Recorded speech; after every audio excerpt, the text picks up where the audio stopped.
मनीषा सिंह आपका स्वागत करती हूं लिविंग 24 न्यूज में और आप देख रहे हैं आज की स्पेशल ब्यूरो रिपोर्ट।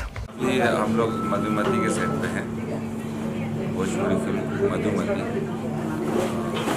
उसकी शूटिंग चल रही है। ये गेटअप का राज क्या है, कुछ बताना चाहेंगे? गेटअप में राज ही नहीं है, सब कुछ एक्सपोज कर दिया हमने, गेटअप में सब कुछ दिख रहा है। ये क्या कुछ लाने वाले हैं? तंत्र मंत्र करेंगे या भस्म करेंगे, सहायता करेंगे या परेशान करेंगे? इस गेटअप में आप गेरुआ है तो सहायता ही करेंगे।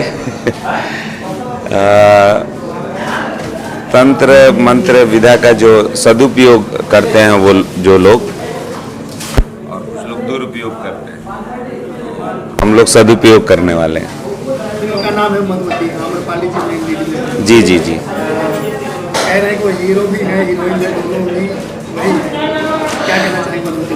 एक्चुअली टाइटल रोल को मेन रोल कहा जाता है, इसलिए आपको कहा गया है कि हीरो भी वही हैं, हीरोइन भी वही हैं। मधुमती एक टाइटल रोल है जो आम्रपाली दुबे जी कर रही हैं।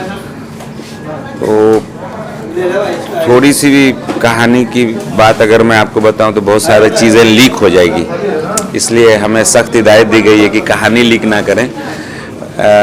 मधुमती बस नाम याद रखें, बड़ी अच्छी फिल्म बन रही है और जब बन के आ जाएगी तो बहुत पसंद आएगी आप लोगों को।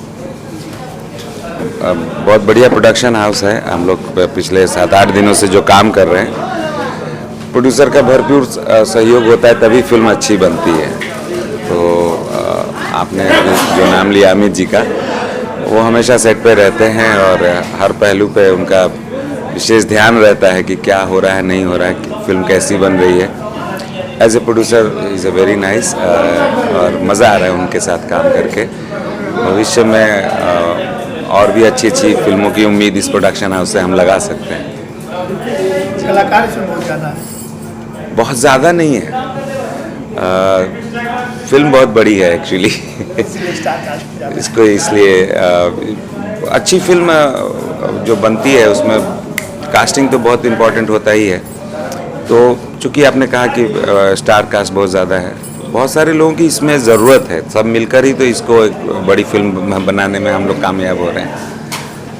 जी, डायरेक्टर साहब के बारे में चर्चा की जा रही है कि कम उम्र के यंग डायरेक्टर, इतनी बड़ी फिल्म है, इतना बड़ा जिम्मेदारी है, क्या कहना चाहिए इस पर आप? एक्चुअली आने वाला समय ही यंग जनरेशन का है, जो यंग हैं, जो अच्छा काम कर रहे हैं, भविष्य उनका उज्जवल है। उसमें एक धीरज ठाकुर जी का भी नाम आएगा।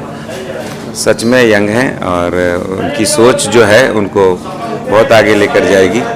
मेहनती हैं, कंटेंट पे काम करते हैं, चीज़ों को समझते हैं, हमारी संस्कृति को ध्यान में रखकर फिल्म बनाते हैं।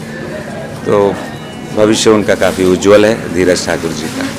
आजमगढ़ की बात करें, शूटिंग का गढ़ बन चुका है, अमित जी जैसे प्रोड्यूसर आते हैं, स्थानीय कलाकारों को भी काफ़ी इसमें चांस मिला इस फिल्म में, इस पर क्या कहना? नाम तो है ही आजमगढ़, गढ़ तो छिपा हुआ है। मुझे लगता है आजमगढ़ का भविष्य में आने वाले समय में नाम हो जाएगा भोजपुरी फिल्म इंडस्ट्री के लिए एक भोजपुरी गढ़ कहेंगे इसे। और ये सब हमारे माननीय सांसद जी दिनेश लाल यादव जी के द्वारा मैं फील करता हूँ कि ये काम उनके सांसद बनने के बाद ही आजमगढ़ में शूटिंग की संख्या ज़्यादा हुई है, ये आपको भी पता होगा। तो ये जो सहयोग मिलता रहा है उनकी तरफ से, शूटिंग में कोई व्यवधान नहीं, बहुत अच्छे से शूटिंग हो जाती है। तो ये जो सपोर्ट है दिनेश लाल यादव जी का शूटिंग के दौरान, ये हम लोग फील करते हैं, इस वजह से आजमगढ़ में शूटिंग ज़्यादा हो रही है। अमित जी प्रोड्यूसर हैं, इनकी म्यूजिक कंपनी भी है, क्या कहना चाहेंगे? इंटरटेन के लिए, पब्लिक के लिए गाने भी लेके आते हैं, बड़ी बड़ी फिल्में भी बनाते हैं। कुछ एक गाने मैंने सुने हैं, गाने पे बहुत बढ़िया काम करते हैं। तो आज के डेट में कंटेंट ही हीरो है, और जो गाना सुनकर बहुत अच्छा लगे, 2-3 गाने भैया ने सुनाया, बहुत सुनकर में आप गाने के साथ साथ अच्छे कंटेंट की भी उम्मीद इस कंपनी से लगा सकते हैं। जिस तरह से आपको बहुत बढ़िया बढ़िया गाना सुनने को मिला है, अब बहुत बढ़िया बढ़िया फिल्म देखने को भी मिलने जा रहा है आप लोगों को। बस थोड़ा सा इंतज़ार करिए, ये पहली कड़ी है मधुमती। ज़रूर देखिए और ज़रूर देखिए, आप बोर नहीं होंगे। आप पैसा वसूल फिल्म आपको देखने को मिल रहा है, आप ज़रूर देखिए।